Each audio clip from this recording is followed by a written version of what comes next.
오늘 우리가 읽은 이 말씀 속에서 동상이몽을 봅니다. 동상이몽은 같은 잠자리에서 서로 다른 꿈을 꾸고 있다, 그런 얘기죠. 다시 말씀드려서 같은 처지에 있으면서도 목표와 생각이 저마다 다르다라고 하는 것을 의미하는 말입니다. 예수님과 제자들은 동상이몽이에요. 같은 공동체 안에 있었지만은 생각도 달랐고 또 목적도 달랐습니다. 그런 모습이 오늘 본문에서 확인이 됩니다. 예수님은 고난을 생각하시는데 야고보와 요한은 출세를 생각했습니다. 예수님은 영광이 십자가의 길에 있다, 그렇게 여기셨는데 야고보와 요한은 영광이 세상 출세에 있다, 그렇게 여겼습니다. 예수님은 영광의 자리에 앉으려면 예수님이 마신 고난의 잔을 마셔야 된다, 그렇게 말씀하시는데 야고보하고 요한은 그 잔이 무엇인지도 모르고 무조건 주님 따라 할 테니까 그 자리에만 앉게 해달라, 그렇게 원하고 있습니다. 예수님과 제자들은 한 공동체 안에 있었지만은 추구하는 바가 달랐습니다. 오늘 말씀이 그런 사실을 잘 보여주고 있습니다. 예수님을 따라다닌 제자들의 속내가 35절에 나옵니다. 세베대의 아들 야고보와 요한이 주께 나와 여짜오되 선생님이여 무엇이든지 우리가 구하는 바를 우리에게 하여 주시기를 원하옵나이다. 원하옵나이다. 예수님으로부터 원하는 바를 얻어내려고 하는 마음, 이것이 바로 예수님 공동체 안에서 함께 생활했던 예수님의 제자들의 마음이었고 목적이었습니다.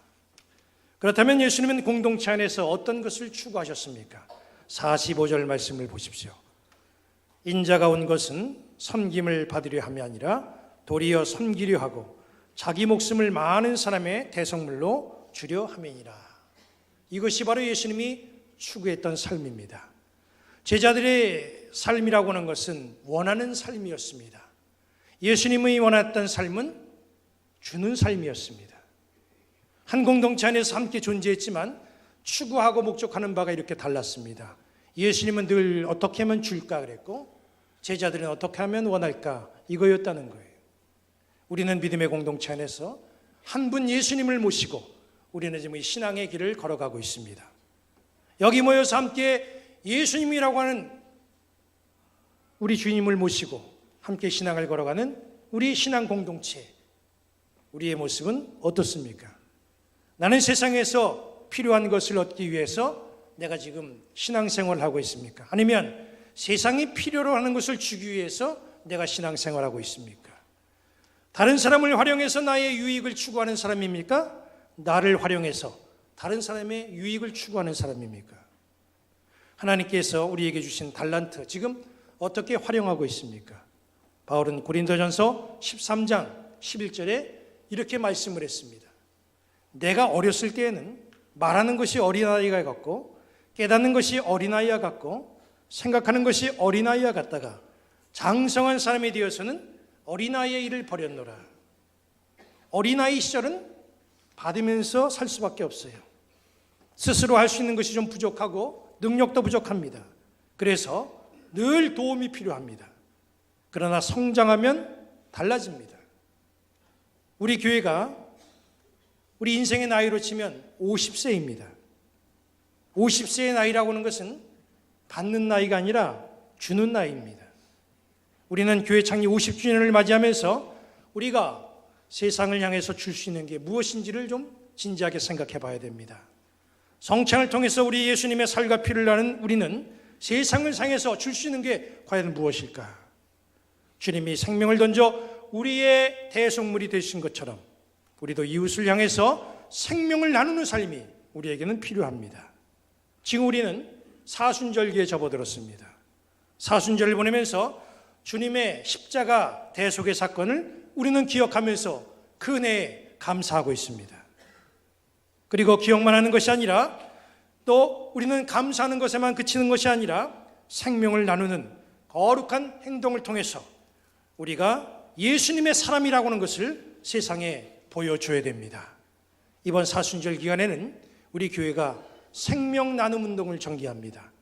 우리가 해마다 사순절이 되면 나눔의 금식을 했지요.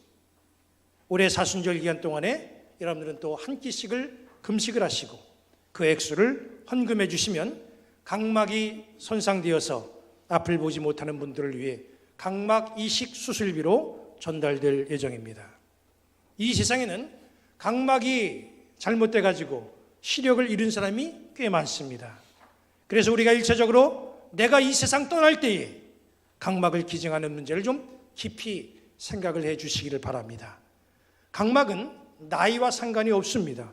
어떤 분들은 나는 눈에 노안이 오고 또 나이도 많아서 내 각막은 아마 필요치 않을 거다, 그렇게 생각하시는 분들이 계실지 모르지만 각막은 나이하고 상관이 없습니다.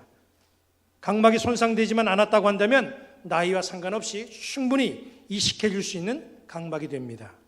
각막을 기증하는 것, 우리가 이 사순절을 보내면서 첫 번째 가져야 될 1차적인 목표입니다. 그 다음에 중요한 것은 사람들이 기증한 이 각막을 이식해 줄 수 있는 수술비입니다. 병원에서 문제가 되는 것이 그 기증된 각막을 이식할 수술비 때문에 문제가 된다는 겁니다. 각막을 이식해도 수술비가 마련되지 않으면 각막을 이식될 수가 없어요. 한쪽 눈에 각막을 이식하는데 드는 비용이, 수술 비용이 300만 원이라고 합니다. 그런데 사람의 눈이 한쪽 눈만은 아니잖아요. 두 쪽이잖아요. 그러니까 두 쪽 다 해줘야 됩니다. 그래서 한 사람의 두 눈을 온전하게 이식하는 비용, 이것을 이번 나눔의 금식을 통해서 마련해 보려고 합니다. 우리 교회 창립 기념주일인 4월 30일, 이 주일에는 장기 기증과 함께 또 각막 이식 기증식을 함께 가지려고 합니다. 물론 자원하는 분들만 기증하면 되시는 거예요. 이건 다 의무는 아닙니다. 마음에 감동되시는 분들만 하시는 거예요. 그리고 그날 사순절을 보내면서 우리가 나눔의 금식을 통해서 이 헌금되어진 각막 이식 수술비, 이거를 이제 우리 기독교 대한감리의 기관인 사회성화 실천운동본부의 직원이 우리 교회에 올 텐데 그 직원에게 우리가 이 수술비를 전달을 할 겁니다. 한 끼 금식비, 그때그때마다 사람은 식사비가 다 다르죠. 어떤 날은 내가 냉면 한 그릇, 이것이 한 끼 식사비가 될 수 있지만 또 어떤 데는 아주 비싼 그런 음식값이 나의 한 끼 식사가 될 수가 있습니다. 여러분 주보와 함께 나누어준 나눔의 금식 헌금 봉투 아마 여러분들 다 가지셨을 줄로 압니다. 여러분들 마음에 성령이 감동을 주시는 바로 그 금식비를 사순절 기간에 헌금해 주시기를 바라는데, 사실 저의 바람이야 모두가 다 최고의 한 끼 식사비, 한 끼 식사를 꿈꾸는 그런 마음이 되었으면 하는 그런 바람입니다. 주님이 나를 위해서 살아있는 생명까지도 내주셨는데 나는 거기에 미치지 못하지만 한 끼 금식을 통해서 거룩한 생명 살림 운동에 동참한다는 것은 정말 가장 숭고하고 아름다운 일이 아닐 수가 없습니다. 우리가 다 빠짐없이 이 일에는 동참을 해 주시기를 바랍니다. 교회 사명이 뭡니까? 교회 사명은 살림살이죠. 사람을 살리고 회복시키는 일이 교회가 해야 될 사명입니다. 하나님이 허락하신 나의 육신, 이 세상을 떠날 때에 그 누군가에게 생명의 빛으로 전달이 된다면 얼마나 이게 위대한 살림살이입니까? 바울은 한평생 복음을 전하면서 깨달은 게 있습니다. 그 말씀이 사도행전 20장 35절에 나옵니다. 범사에 여러분에게 모범을 보여준 바와 같이 수고하여 약한 사람을 돕고 또 주 예수께서 친히 말씀하신 바 주는 것이 받는 것보다 복이 있다 하심을 기억하여야 할지니라. 주는 것이 받는 것보다 복이 있다. 그렇게 바울은 자기의 삶을 고백하면서 그렇게 교인들에게 권면을 했습니다. 우리는 신앙생활하면서 다 복받기를 원합니다. 그런데 사람들은 복이라는 게 뭐냐? 복이라는 것은 나에게 얻어지는 것이다, 내가 받는 것이다, 이렇게만 이해를 합니다. 그러나 신앙인들에게 있어서는, 우리에게 있어서 복이라고 하는 것은 바로 주는 것에 있다라고 하는 것을 믿으시기 바랍니다. 지금은 우리가 사순절을 보내고 있어요. 사순절의 중심은 자기 몸을 십자가에 매달고 보혈의 피를 흘려서 우리에게 생명을 주신 예수님의 헌신이라는 겁니다. 사순절을 보내는 우리는 자기 몸을 내어주신 예수님의 그 헌신을 배우고 본받고 닮아가는 그런 귀한 마음, 그런 인생들이 되시기를 주님의 이름으로 간절히 축원합니다. 야고보와 또 요한처럼 세속적인 그 무언가를 원하는 그런 신앙생활에 머무르지 마시고 예수님을 본받아서 베풀고 주면서 살아갈 수 있는 그런 신앙인의 모습이 되시기를 바랍니다. 우리가 오늘 읽은 본문 45절에 있는 말씀 다 함께 읽고 오늘 말씀을 마치도록 하겠습니다.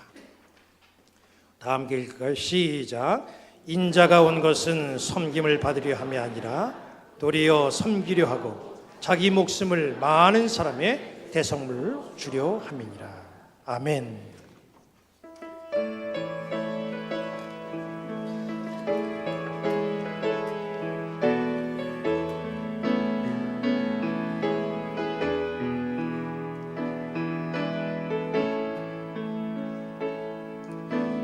내 마음의 주를 향한 사랑이 나의 말엔 주가 주신 진리로 나의 눈에 주의 눈물 채워 주소서.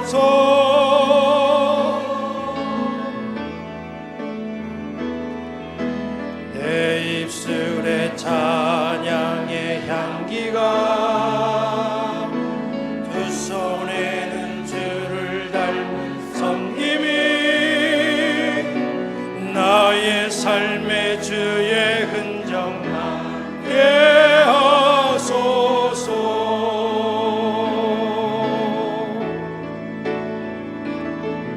하나님의 사랑이 영원히 함께하리. 십자가의 길을 걷는 자에게 순교자의 삶을 사는 이에게